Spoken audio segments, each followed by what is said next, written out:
Good morning student. MSW first sem की class में आपका स्वागत है। आज हम subject history and philosophy of social work में टॉपिक पढ़ेंगे development of welfare and state and development of professional social work. आज की क्लास में हम जानेंगे कि जो समाज कार्य है ये कैसे एक व्यवसाय के रूप में है। तो सबसे पहले हम आज पढ़ेंगे डेवलपमेंट ऑफ वेलफेयर स्टेट।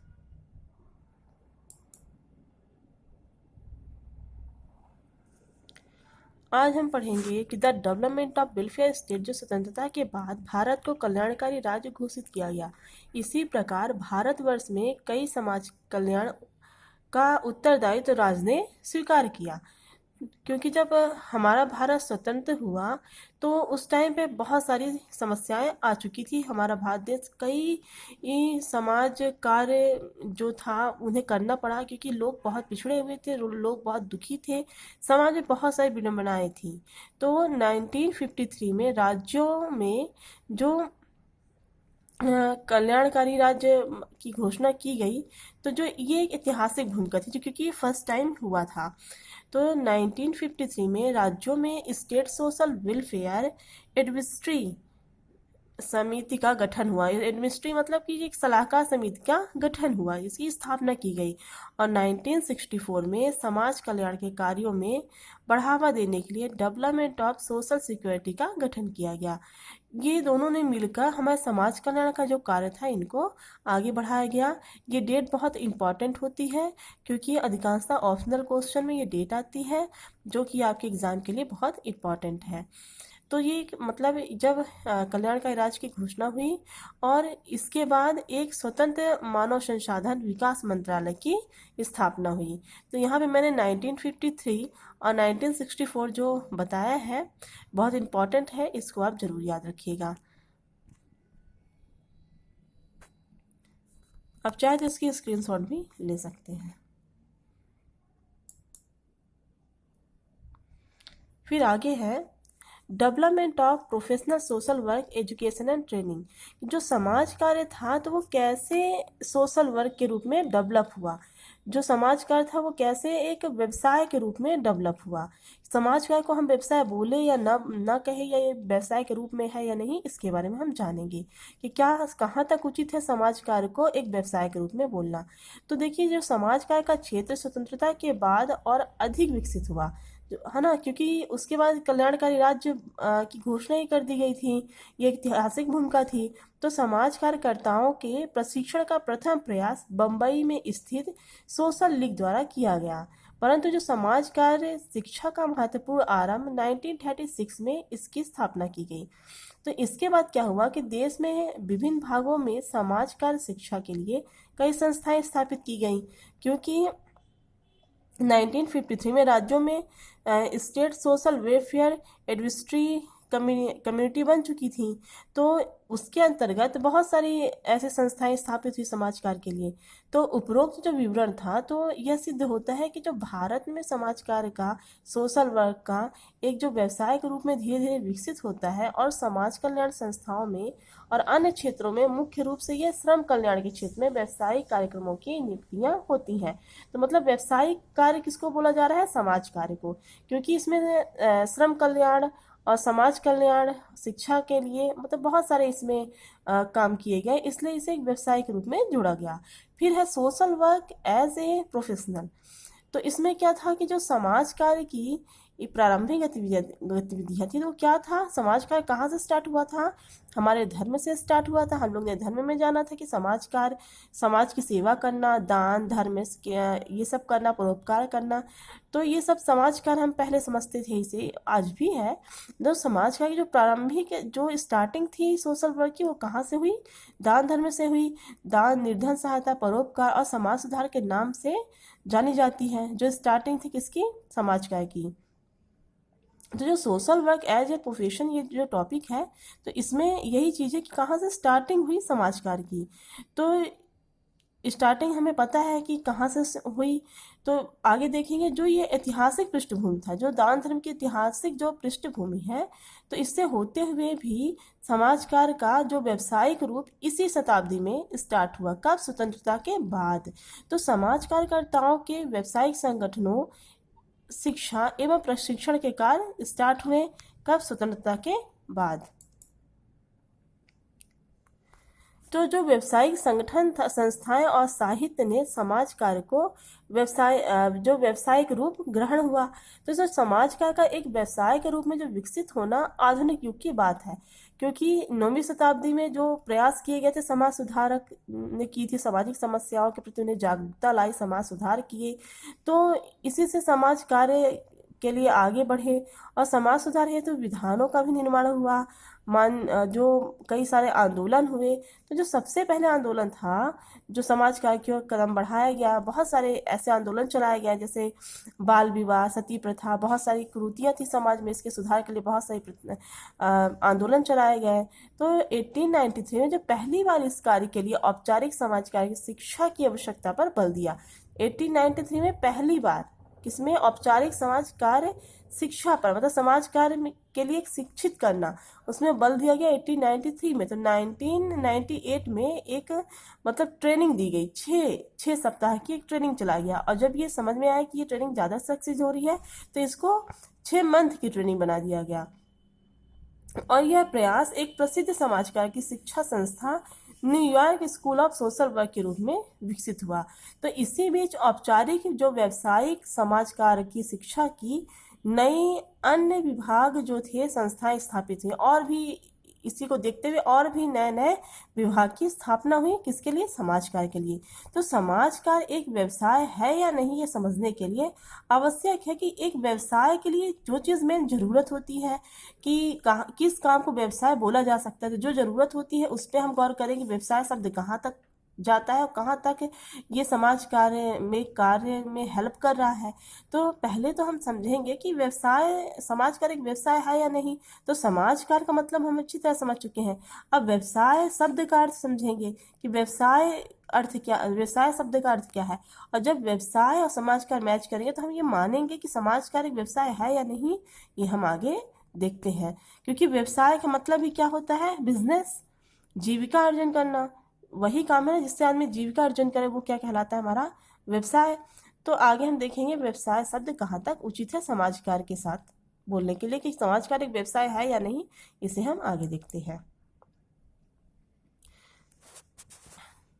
तो जो व्यवसाय का जो अर्थ है वो प्रोफेशन शब्द है, जो प्रोफेशन शब्द से बना है। इसकी उत्पत्ति कैसे हुई है? लैटिन भाषा के शब्द से प्रोफिटेरी से हुआ है।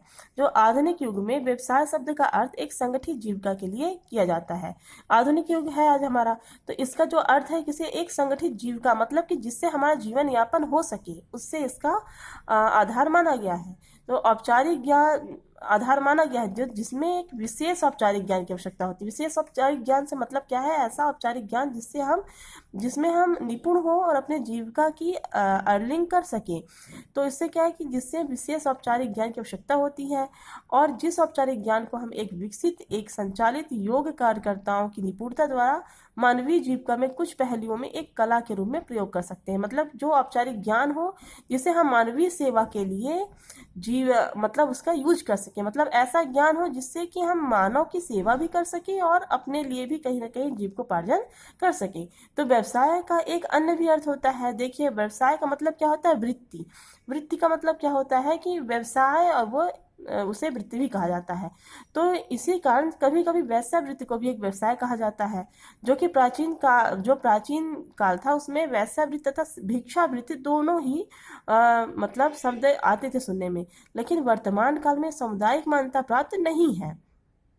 सामुदायिक मान्यता मतलब कि इसे एक अनलीगल बोला जाता है, क्योंकि ये जो व्यवसाय का एक अर्थ जो वृत्ति निकलता है, तो वैश्यावृत्ति और भिक्षावृत्ति हमने पहले भी पढ़ा। तो ये चीज़ नहीं मान्य होगा, क्योंकि यह समाज इसे नहीं मान रहा है, ये गलत है। तो इसी प्रकार जो जीविका के उपयोग होने की धारणा है, जो आवश्यक है, तो वर्तमान काल में ये जो वैश्यावृत्ति और भिक्षावृत्ति दोनों समाज उपयोगी नहीं है और इसे मान्यता नहीं है समाज में। तो इसीलिए इसे व्यवसाय मानना अनुचित होगा, मतलब वैश्यावृत्ति और भिक्षावृत्ति को व्यवसाय मानना अनुचित होगा। तो जो व्यवसाय के अन्य गुण हैं उसे हम देखेंगे कि हर व्यवसाय में अपने अपने गुण होते हैं। सामान्य गुण जो एक जीविका को एक व्यवसाय किस तरह प्रदान करता है उसका उल्लेख कई विद्वान किए हैं। तो देखिए, व्यवसाय का मतलब होता है कि ऐसा व्यवसाय जिससे जीवन यापन हो सके और उसे समाज मान्यता भी दे। ऐसा नहीं कि हम कुछ गलत करें और वो हमारा एक व्यवसाय कहलाए, वो समाज उसे मान्यता नहीं देता है। तो यहाँ पे हम व्यवसाय के जो गुण है एवं मापदंड है उसके, उसे हम देखेंगे।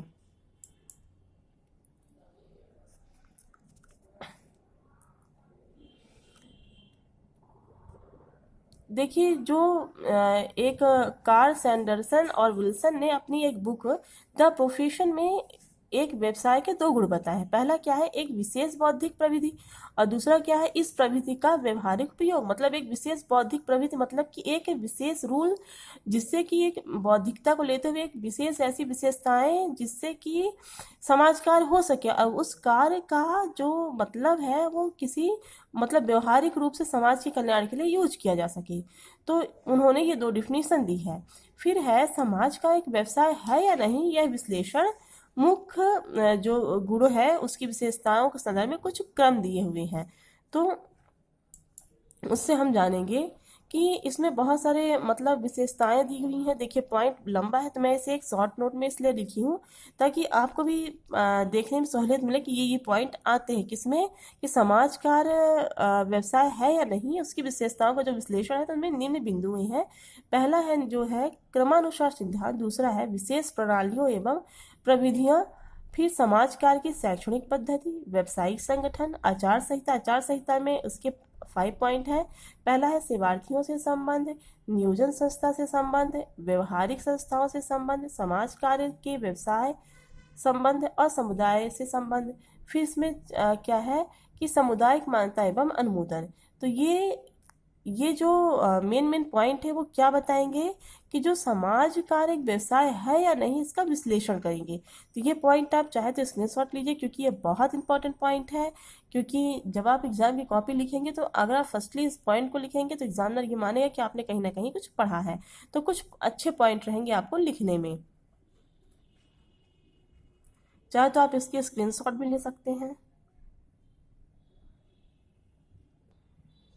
पहला है जो क्रमानुसार सिद्धांत। इस पॉइंट में पहला पॉइंट क्या था, क्रमानुसार सिद्धांत। इसमें क्या है, समाज कार्य व्यावसायिक सेवा, वैज्ञानिक ज्ञान और विशेष कला पर आधारित है। जो समाज का है व्यावसायिक सेवा है, वैज्ञानिक ज्ञान और विशेष निपुणता है। वैज्ञानिक ज्ञान का मतलब होता है जो हम प्रैक्टिकली कर चुके हैं, जो सक्सेस हो चुकी है चीजें। तो इस ज्ञान का प्रमुख बड़ा भाग अन्य सामाजिक विज्ञानों के लिए किया गया है। तो इस ज्ञान का जो शेष भाग समाज कार्य के अपने अभ्यास के आधार पर विकसित किया जाता है। मतलब कि जो अगर हम सामाजिक ज्ञान का मतलब है कि अगर हमने कभी समाज कार्य किया है तो हमें कहीं ना कहीं ज्ञान मिला ना, कि हम किस किस फ्लो में चले कि सामने वाले को उसका मतलब उसका सही यूज उसके लिए हम सही यूज कर सके और उसका सही काम कर सके। तो इस ज्ञान का जो शेष भाग है समाज कार्य के अपने अभ्यास के आधार पर विकसित किया गया है। समाज कार्य की प्रणाली, समाज कार्य की जो प्रणाली है, समाज कार्य की प्रणाली समाज कार्य अनुसंधान का अभ्यास सामाजिक समस्याओं का अध्ययन करते समय होता है। तो जो समस्याओं के समाधान के में ज्ञान का जो प्रयोग होता है वो क्या है, हमारा समाज कार्य कहलाता है। तो समस्याओं के समाधान में ज्ञान का प्रयोग भी होता है।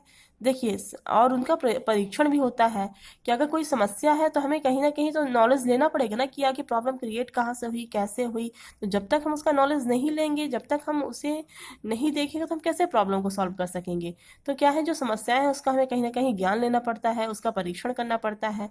तो इसी कारण समाज कार्य का ज्ञान व्यवहारिक में वैज्ञानिक रूप ग्रहण करता है। मतलब जो समाज कार्य का जो काम है, जो उसका कार्य है वो क्या है, वैज्ञानिक रूप, ज्ञान व्यवहारिक और वैज्ञानिक रूप ग्रहण करता है। देखिए, व्यवहार का मतलब क्या है यहाँ पे, ज्ञान का मतलब आप जान गए नॉलेज, और व्यवहार का मतलब क्या होता है, बिहेव, और वैज्ञानिक का मतलब क्या होता है, साइंटिफिक सॉरी। तो क्या होता है, जब हमें हमें ज्ञान होगा किसी समस्या का और हम व्यवहारिक रूप से उसे समझेंगे तब ना हम उसे वैज्ञानिक रूप में उसको ग्रहण करेंगे। मतलब कि अगर हम किसी चीज को जान रहे हैं तो हम अपने व्यवहार पे उतारेंगे। अगर मान लीजिए कोई सामने वाला पर्सन आया तो पहले तो उसे जानेंगे, फिर उससे व्यवहार व्यवहार अच्छा करेंगे, तब ना वो अपनी प्रॉब्लम को बताएगा। और वैज्ञानिक का मतलब क्या है, जो एक बार काम किया जा चुका है, जो काम करके सिद्ध हो चुका है कि इसका सॉलिड सोल्यूशन यही है, तो उसे हम यहाँ पे वैज्ञानिक बोलेंगे। तो ये वैज्ञानिक रूप से ग्रहण करता है। तो इस ज्ञान का व्यवहारिक प्रयोग इसे विशेष कला का रूप देता है। तो जो ये समाजकार का ज्ञान व्यवहारिक एवं वैज्ञानिक रूप ग्रहण करता है और इस ज्ञान का व्यवहारिक प्रयोग इसे विशेष कला का रूप भी देता है, तो यह विशेष कला समाज कार्य की व्यवहारिक सेवा का आधार बनाती है। और यह विशेष निपुणता, जो ये विशेष निपुणता है, बौद्धिकता परीक्षण द्वारा अर्जित की जाती है और व्यवहारिक कार्यकर्ता में योग्यता का विकास करती है। इसके अतिरिक्त जो भी नया ज्ञान सामने आता है, साहित्य और सम्मेलनों के माध्यम से कार्यकर्ताओं तक पहुंचाया जाता है। मतलब इसका मतलब ये है, क्रमश और सिद्धांत का मतलब हम ये कह सकते हैं कि जो भी ज्ञान, व्यवहारिक प्रयोग, वैज्ञानिक प्रयोग, जो भी इसमें कला है समाज कार्य में, तो ये कहीं ना कहीं आपके व्यवसायिक कार्य में भी दोनों मैच करते हैं। जो जरूरतें यहाँ हैं वो जरूरतें व्यवसाय में भी है, तो दोनों की जो लक्षण है, दोनों के जो गुण है वो मिल रहे हैं। तो इसलिए हम लोग समाज कार्य को एक व्यवसायिक कार्य भी कह सकते हैं। तो हम आगे की बिंदु की ओर चलेंगे।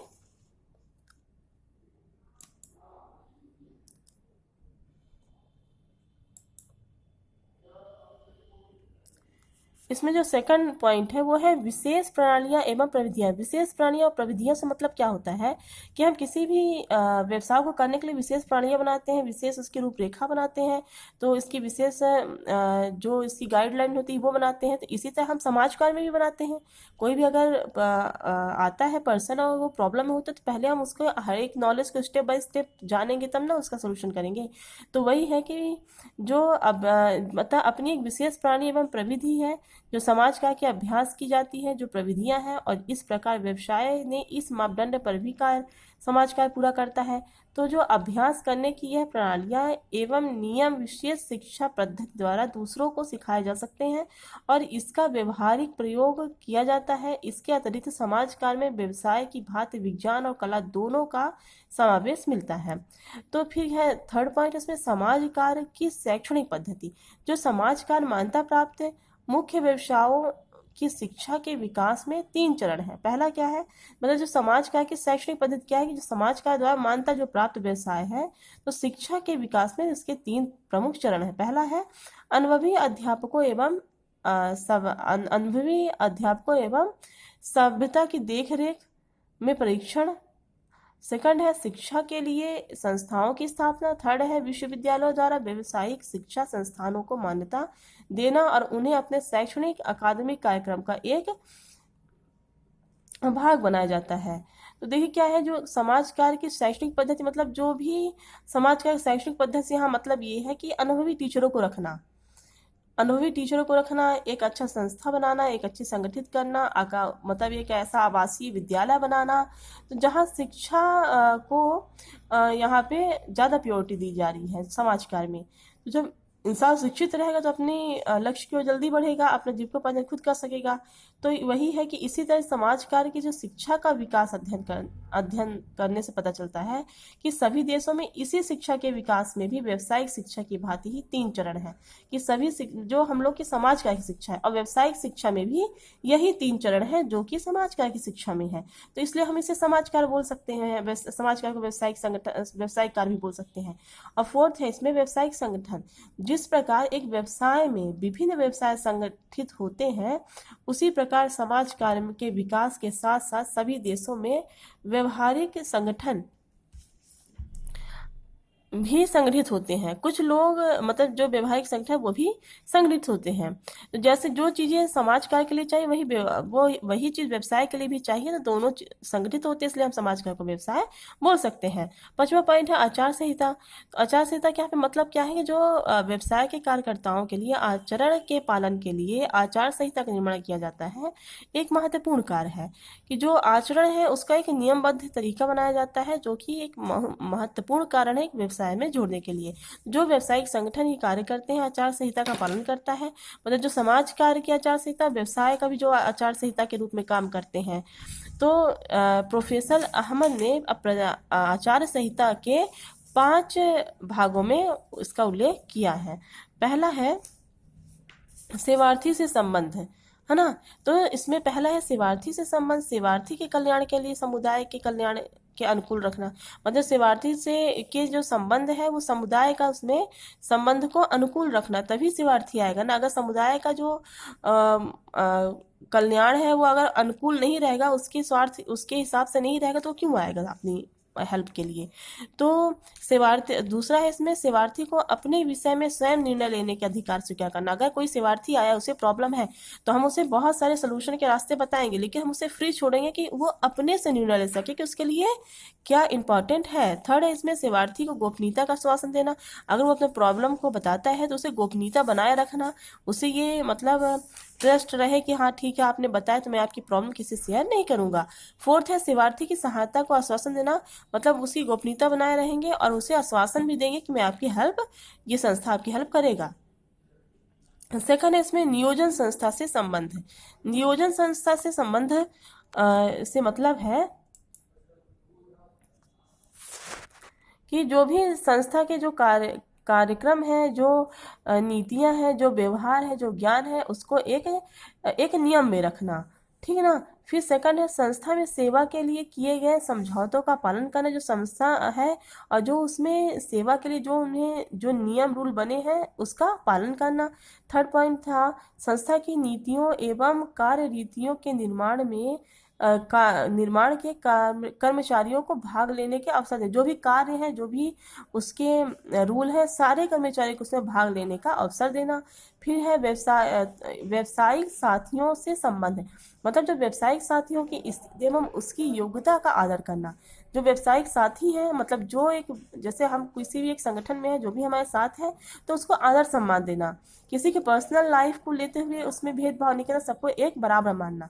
फिर व्यवसायिक साथियों को अपने अपने उत्तरदायित्व पूरा करने में सहायता देना। जो व्यवसायिक साथी हैं, जो एक संगठन में कार्य करता है, जो काम के लिए जो व्यक्ति हैं, उन्हें अपने अपने उत्तरदायित्व जो जो उन्हें काम दिया गया है उसे पूरा कराने में उनकी हेल्प करना। अगर उन्हें खुद भी कहीं मदद करने की जरूरत है, आपको लगता है कि मदद चाहिए, तो हमें वहाँ पे मदद करनी चाहिए ताकि वो अपने अच्छे से अच्छा काम कर सके। फिर है कर्मचारियों की नियुक्ति पदोन्नति पदयुक्त निष्पादन में सहायता देना। जो कर्मचारी की नियुक्ति है उसमें और पदोन्नति पद में निष्पादन में उनका सहायता देना। फिर चौथा है समुदाय के संबंध में, समुदाय से संबंध मतलब जो हमारा समुदाय उससे अच्छे संबंध को बनाना। तो इसमें पहला पॉइंट है ज्ञान एवं निपुणताओं का उपयोग समुदाय की उन्नति के कार्यक्रम में करना, मतलब जो व्यक्ति का ज्ञान है तो उसे समुदाय की निपुणता के काम में उसे करना, उसे समुदाय को आगे बढ़ाने के काम में यूज करना अपने नॉलेज को।